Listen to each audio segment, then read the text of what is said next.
Hello, everyone, and thank you for joining us for this conversation about, and on behalf of, political prisoners. My thanks to my friend Foreign Minister Landsbergis for co-hosting this event with us, and to Undersecretary Zaya for moderating. 4 speakers will be sharing their stories today. Tatiana Komish, the sister of Maria Kolesnikova, a leader of Belarus's democratic opposition, who spent the last 15 months in prison. Rehan Assad, the sister of Ekbar Assad, a Uyghur tech entrepreneur who's been held in solitary confinement in China since 2019. Victoria Cardenas, the wife of Juan Sebastian Chamorro, a Nicaraguan opposition politician who was a candidate in the presidential election until he was arrested in June. And Peter Biarajak, an economist and peace activist imprisoned from 2018 to 2020 by the government of South Sudan. These are difficult experiences to share, whether for former prisoners or those whose loved ones are being unjustly detained right now. I'm grateful to each of you for being willing to speak, for your tenacity in working for the freedom of others. It's estimated that there are currently more than 1 million political prisoners around the world. Every one of them has family members and friends like these individuals. And more individuals are being unjustly detained or convicted in sham trials with each passing day, as we saw earlier this week with the sentence against Aung San Suu Kyi. These people are held without just cause, often because they peacefully exercised their human rights, like freedom of expression, or defended the rights of others. They may have organized an opposition party, reported on abuse and corruption, taken part in a peaceful protest. Other times, they're targeted simply because of who they are, based on their race or religion, the language they speak, who they love, their ethnic identity. Minority groups are often disproportionately represented among political prisoners, and their imprisonment is enabled by Orwellian legal systems designed to target peaceful protesters or government critics with euphemisms like pre-criminal dangerousness in Cuba or subversion of state power in China. Individuals are sentenced by courts that lack independence in trials that are closed off to outside observers. No matter what the process, their imprisonment is devastating and dehumanizing for prisoners, their families, their communities. Prisoners are often subjected to torture and routinely kept in inhumane conditions and denied medical treatment.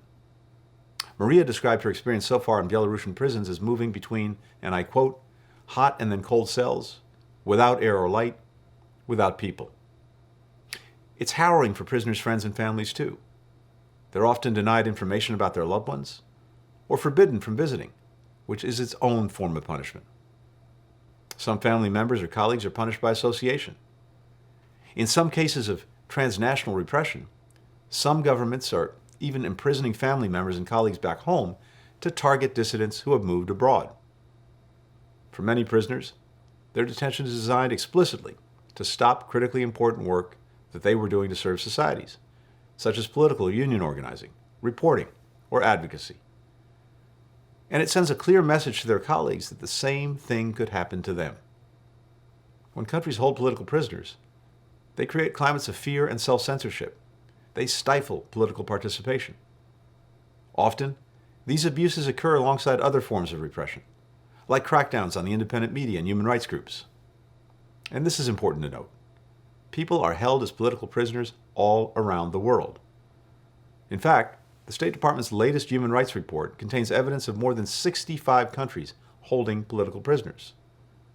So many of these individuals are their country's best and brightest hope for a future that's marked by democracy and respect for human rights.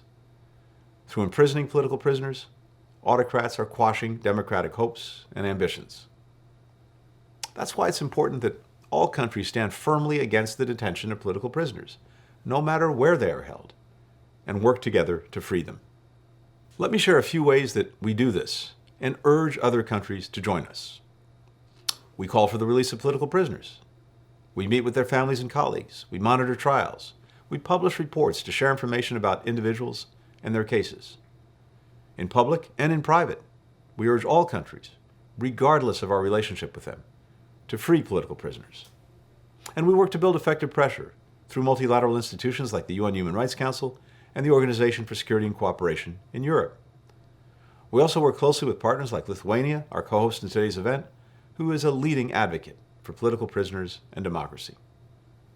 Our countries collaborate to hold accountable those who detain political prisoners, including the coordinated sanctions against the Lukashenko regime that the United States and the European Union announced just last week. We also partner with human rights organizations, lawyers for individual detainees, and other civil society actors to bring these cases to light, including through our annual Human Rights Report. But a big part of why we're holding this session is that we know we have to do better. We have to find new ways to mobilize bigger coalitions, exert more effective pressure, because we know that sustained pressure can work. Natan Sharansky was a Soviet dissident falsely accused of spying and detained for 9 years in jail. While he was imprisoned, his wife, Avital, who was shy by nature, traveled the globe campaigning for his release. She held rallies, wrote op-eds, met with anyone who would help, from international leaders to local groups. That included the U.S. government, which pushed for his release. He was eventually freed in 1986. Earlier this year, I met with Natan, who relayed what he called his confrontation with evil, but also his perpetual gratitude for his freedom, and to those who fought for it. His very presence, and that of people like Peter, who have also been released, is a testament to why we must not give up, and also a testament to all that these individuals can contribute when their unjust imprisonment is over. I want to thank everyone here for their work helping political prisoners around the world, and I look forward to continuing our collaboration and seeing the progress that we will make together. Thanks for listening.